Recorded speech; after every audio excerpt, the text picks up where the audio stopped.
news. It is indeed. And if you go on Twitter or X and on Facebook, it's trending on 3 Sports right now across all social media platforms. Black Stars captain Dede Ayew has been dropped from Otto Addo's 26-man squad to face Mali and Central African Republic in the crucial 2026 FIFA World Cup qualifying matches next month.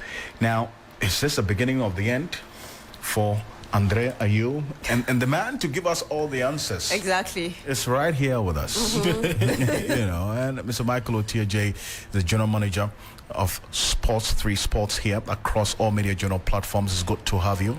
Thank you. Thank you so much for making the time. Anytime we have hard breaks, we have him join us. And what's happening? Because you know what we don't know. I think essentially you have a coach who wants to maybe stamp his personality on a team a bit more. Otto Addo, I thought, I was watching the press conference again moments before I came here.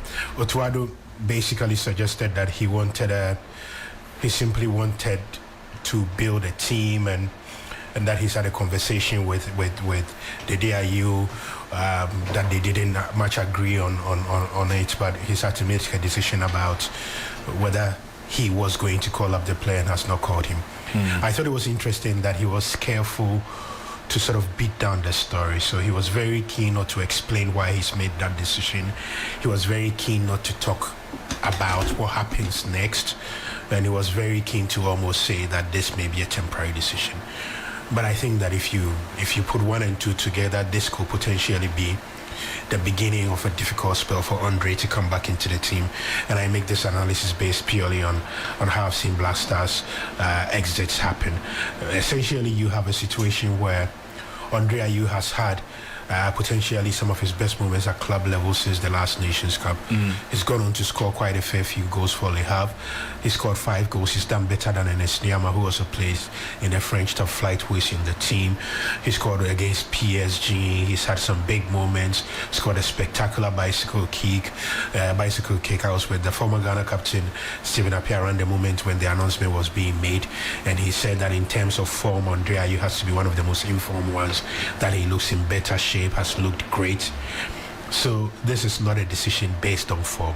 I think this is more a decision based on a coach wanting to take charge of his team and making the decision that sometimes you have to make call-ups based on non-footballing reasons. And I think that's why he's made this call. And did you get that conviction that it is indeed temporary, or look, this is just the beginning of the end of Dede Ayew? Look, from my understanding of the way the Black Stars has worked, every time there's been a transition of teams, we've had situations where players have been moved on, not necessarily because they are not playing, but sometimes to sort of make room for the more non-tangible, unseen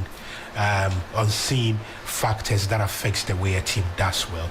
So in 2002, there was a big number of players who were moved on so that Michael Essien and the rest could get their chance.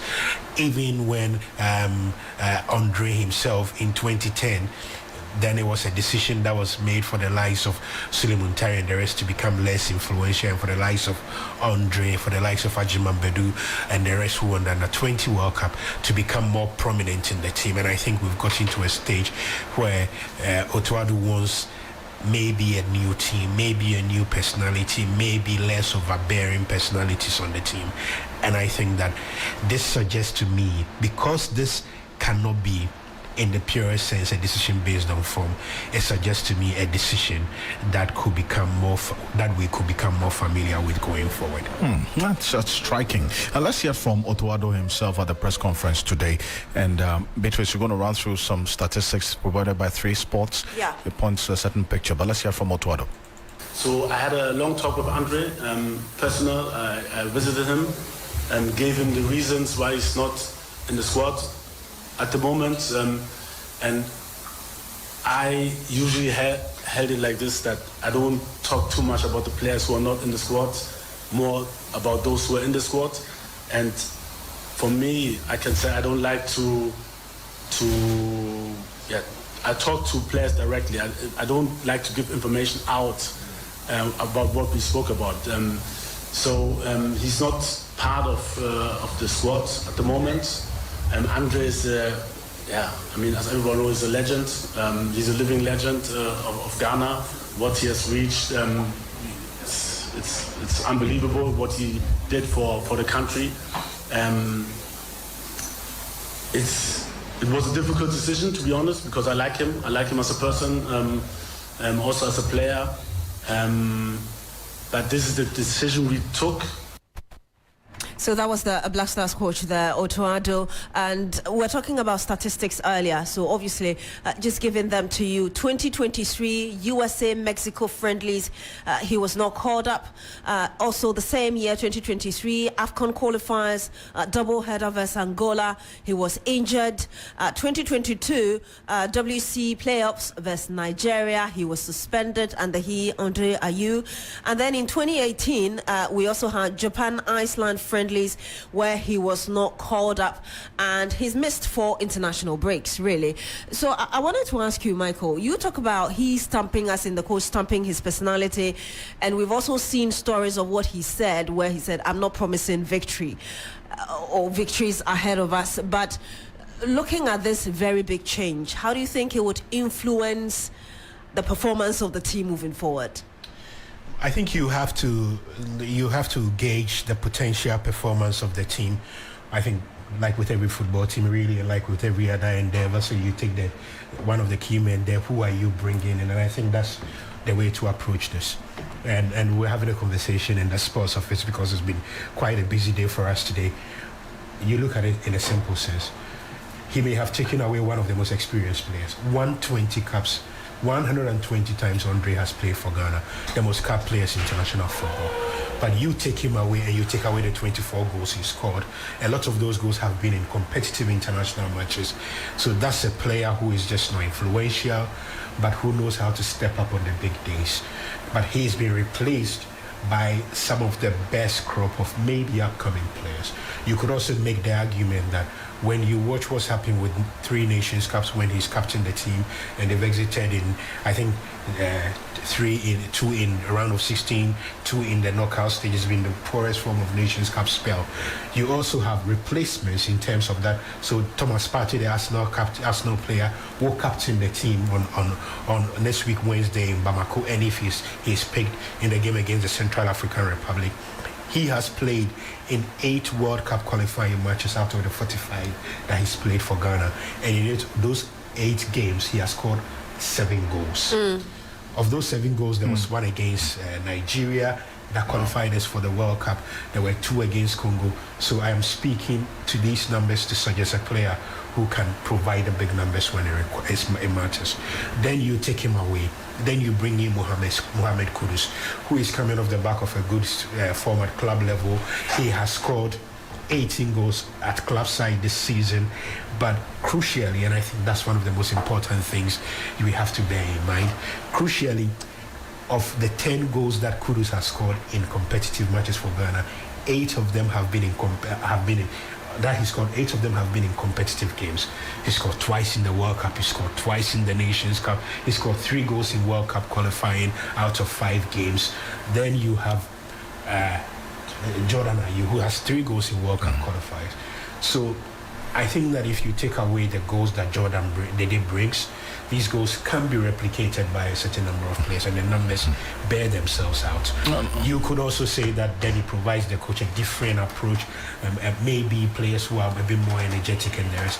But I did say something earlier today. Dede won't take this line now, and I say this in a positive sense. He is one of the most determined personalities you will find. There's a reason he went back to his club side after the Nations Cup failure and became a completely different player, and I think he will work his socks off to get back into this team. He will make this a difficult decision for Addo. He will play well at club level. He will cheer on the team on social media. He will cheer them on his spirit and everything, and he would, at every available opportunity to name a new Black Star squad, he will give Addo a decision to make. He's not going to throw his hands up in the air and just disappear, but Dede would, I believe in all fairness, make it a difficult decision for Addo to make by simply continuing to be. Give him a run for his money. Yes, it's a crucial point. And you know, and that's the eye that, Mr. T, you bring to all of this analysis, because then you speak beyond what we would just be seeing as everybody is expressing their own sentiments on social media and say, oh, okay, well, Dede is playing well at club level, this is not the time to drop him and so on. But how about Jordan? Because clearly this would have some psychological impact on him as well, is it not? I think he will be fine. He's had moments in the team where he's not been there. Look, they've been like Siamese twins in terms of their national team careers. And even at some point, they both played at Lyon, at Marseille. Then they were both together at Swansea City. But that's a 30-plus-year-old man, a 30-plus-year-old man, and almost a 30-year-old man and his brother, who may have been together for a very long time, but who understand that they were never going to be together in the national team for a very long time.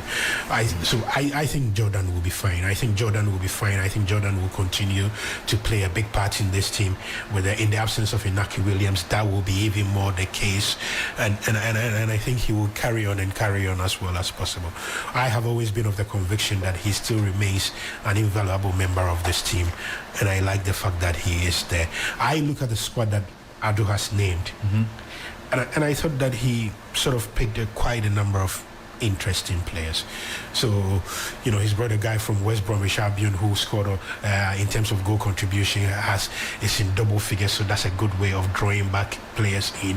There are a number of players who've been on good form, a number of players with a lot to prove. Kamaladi Sulemana gets praised always, doesn't deliver. Can he do that this time?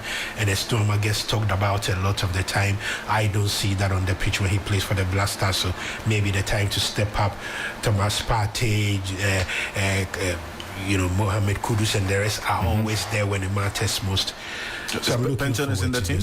No, Joseph Pencil is one of a number of players who are out through injury. So that was a bit of the low side. But Addo has sort of tried as much as he can to rid this team of a lot of the players who didn't do well at the Nations Cup. He's tried to move this team on, and some of the call-ups reflect that. Wednesday, that will be the opportunity to see. From tomorrow, they will start gathering in Accra, training at the Legon complex. I really want to see what comes out of this, because I thought that today Addo used the press conference to really try to project a different image of Ghana. Beatrice was speaking about him saying he cannot promise victories, which was mainly, we like nice headlines. But essentially what he was saying was that what he will be most pleased about is for us to win games, but also to win the games in the most impressive of manners. I disagree that we played well at the World Cup, but I do agree with him that if you play football and you play well, that's great. But we want to win games. We have lost one game in the World Cup qualifiers already to Comoros. There is a certain emotional damage that comes from that. We won one against Madagascar. Mali is our biggest competition. This is a World Cup qualifying where you must top your group to go through. So those two games against Central African Republic on the 6th and the 10th are so important. And I really hope that he can focus on them and give us the best out of it. And let's hear from him finally about his philosophy, because you keep going back to that. What I want to be assessed with should be the way we play. I can't really, like I said, I can't predict. We will have good times, we will have bad times.